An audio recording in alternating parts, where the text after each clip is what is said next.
Para encerrar esta conferência, convidamos agora a usar da palavra a Ministra do Ambiente e Energia, Maria da Graça Carvalho.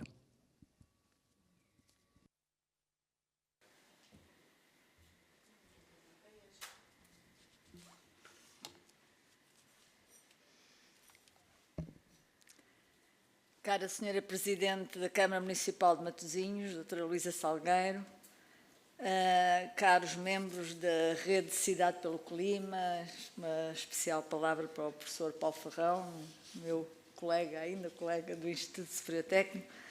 Muito boa tarde a todos e ilustres convidados. Quero, em primeiro lugar, agradecer o amável convite para participar nesta sessão de encerramento, numa conferência em que se discutiram as estratégias que estão a moldar as cidades do futuro. Quero também saudar o trabalho desta rede, que assume o objetivo maior da neutralidade climática, sem nunca perder de vista a melhoria da qualidade de vida das pessoas.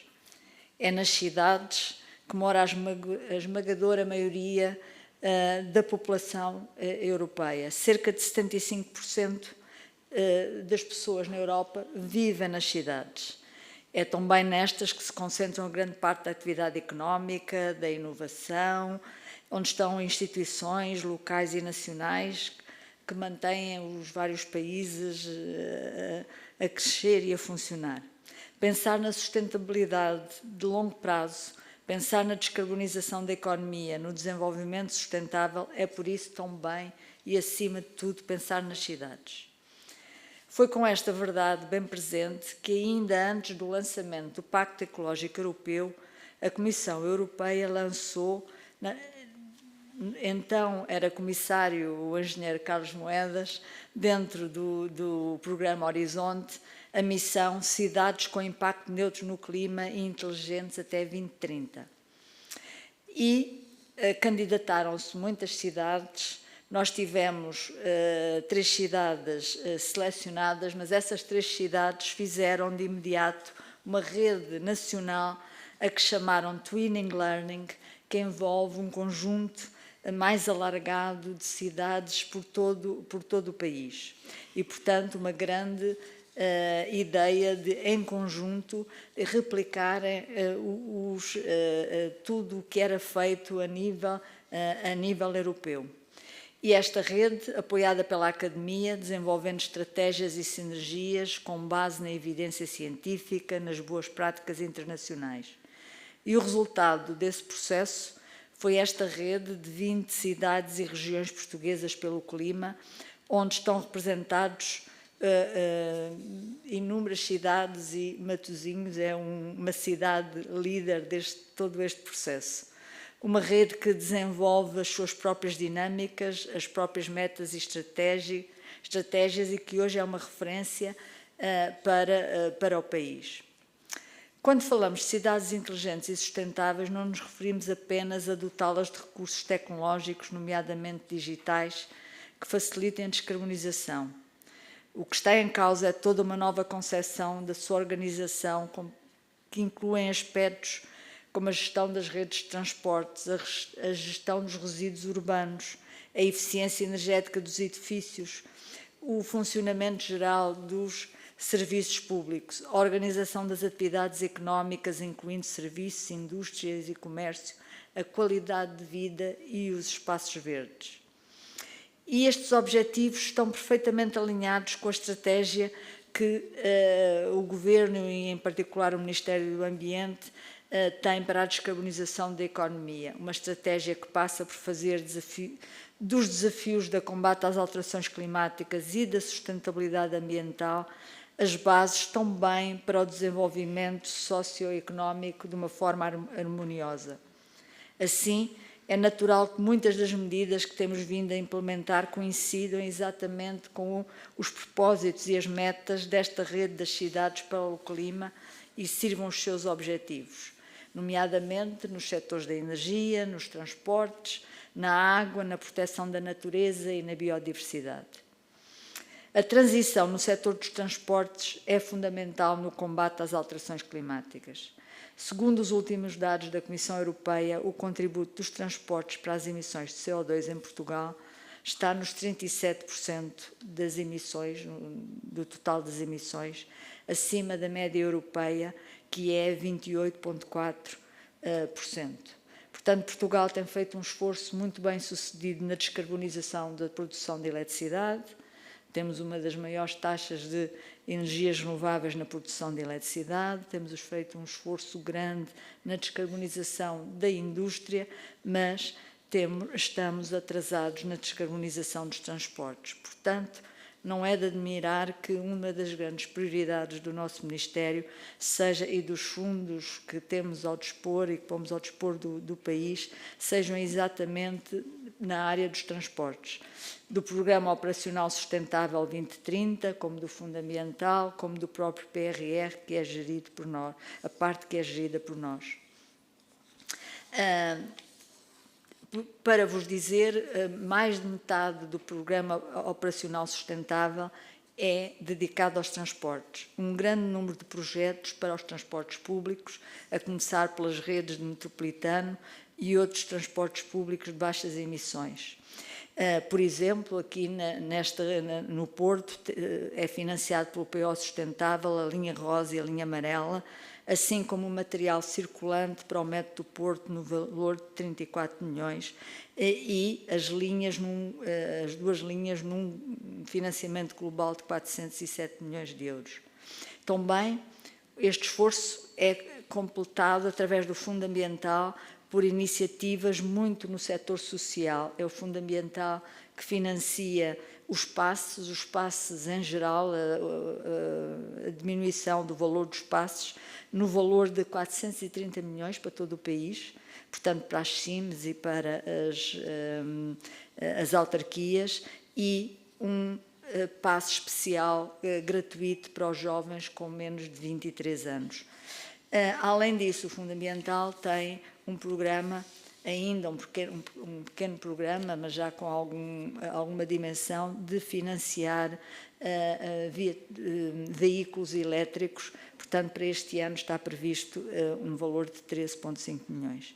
Também o PRR, que é gerido pelo Fundo Ambiental e, portanto, pelo Ministério do Ambiente, tem como uma grande prioridade os transportes públicos de baixas emissões. Tivemos agora e acabámos a avaliação de um grande programa de autocarros elétricos, em que serão financiados 861 autocarros, em que 91 vêm exatamente para a área metropolitana do Porto. Não tenho a divisão por autarquias, mas espero que Matosinhos tenha acesso a vários destes 91 autocarros. A eficiência energética é outra grande prioridade e que Portugal tem muito trabalho pela frente a fazer, especialmente a eficiência energética dos edifícios. Temos no nosso país um problema sério de pobreza energética, temos cerca de 20% de população ainda em pobreza energética. Estamos neste momento a transpor a diretiva europeia, que é uma diretiva muito exigente, especialmente para todos os que trabalham neste setor. Ainda agora visitámos a Casa da Arquitetura e tive a oportunidade de falar sobre este assunto, que vai ser mais um desafio para os arquitetos e para os engenheiros, termos os nossos edifícios eficientes até 2030. Mas, quanto à pobreza energética, propusemos, no âmbito da reprogramação do PRR, uma iniciativa orientada para apoiar a eficiência energética na população mais vulnerável, no fundo, para combater exatamente a pobreza energética. Este será um programa piloto que vai anteceder um novo programa europeu que começa em 26, que se estende por toda a Europa, que é o Fundo Social do Clima, que tem como principal objetivo exatamente ajudar a transição energética, tanto nos edifícios como nos transportes, à população mais vulnerável.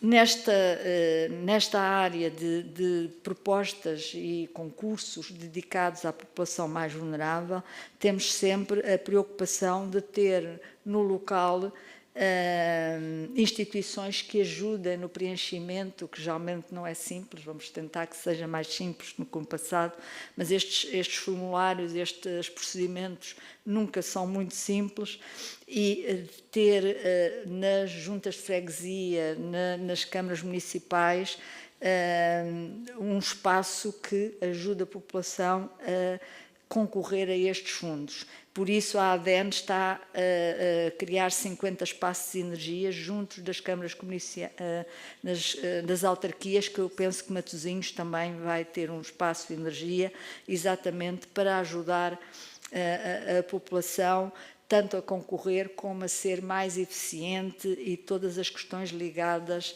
à capacitação do ponto de vista da energia. Outra dimensão que gostava de referir aqui é a questão da água, nomeadamente no que se destina ao consumo urbano. Um dos pilares de uma estratégia que lançámos há poucas semanas, a Água que Une, é o uso racional da água, nomeadamente no setor urbano. Redução de perdas de água, reutilização de água residual tratada e inovação e digitalização do ciclo da água. Todos estes de grande interesse para as nossas cidades. Uma palavra especial de apreço pelo trabalho desenvolvido aqui em Matosinhos. Matosinhos registra o menor desperdício de água do país, com apenas 9% de perdas de água ao longo das redes de abastecimento. Nós temos, só para vos dar uma ideia, muitas cidades que têm perdas superiores a 30% e algumas chegam a 40%. Portanto, criámos dentro desta estratégia um programa nacional para diminuir as perdas e não me canso de dar Matosinhos como exemplo de um município que conseguiu resolver esta questão e ter uma eficiência muito elevada. Para concluir, gostava de falar também numa vertente que a Sra. Presidente já aqui referiu, que é a relação das cidades com o mundo natural. Como sabem, ou talvez não, Portugal, uma das nossas primeiras decisões foi votar favoravelmente o Regulamento Europeu do Restauro. O nosso voto foi decisivo, porque estava muito dividido o Conselho, e felizmente que o fizemos, porque é um regulamento que propõe o restauro dos ecossistemas degradados, dos nossos rios, de criação de mais espaços verdes, manchas verdes urbanas, de mais árvores no nosso país. Nós estamos agora a fazer o Plano Nacional do Restauro, e uma das componentes importantes desse Plano Nacional do Restauro é exatamente a recuperação dos rios. E já há muito trabalho feito, alguns já vêm do anterior, iniciado no anterior governo, e um dos exemplos também que gostamos de apontar é exatamente a reabilitação do Rio Lessa, que também a Sra. Presidente já falou, em que em toda a sua bacia cruza 4 concelhos com muita população, e cuja foz é aqui em Matosinhos, e é um projeto e um exemplo bem sucedido de recuperação dos rios. Queremos continuar por todo o país a recuperar os nossos rios e devolvê-los à população e à natureza. Portanto, estes 2 exemplos da água e dos rios, juntamente com o trabalho que tem sido feito em Matosinhos nos ODS, nos planos municipais do clima, na proteção e valorização do litoral e na transição e conversão da zona da refinaria de Matosinhos, eu gostaria de dar os parabéns à Sra. Presidente e à sua equipa por este empenho nas questões do ambiente e do clima, e também agradecer a boa colaboração no âmbito da Associação Nacional de Municípios que tem tido com o nosso Ministério. Para concluir, e como dizia há pouco, estamos alinhados com as nossas cidades nos seus esforços para a construção de um futuro melhor e mais sustentável. Nesta vossa caminhada das cidades, podem contar connosco para vos ajudar nestas etapas para um futuro mais sustentável e mais limpo. Muito obrigada e parabéns. Obrigada.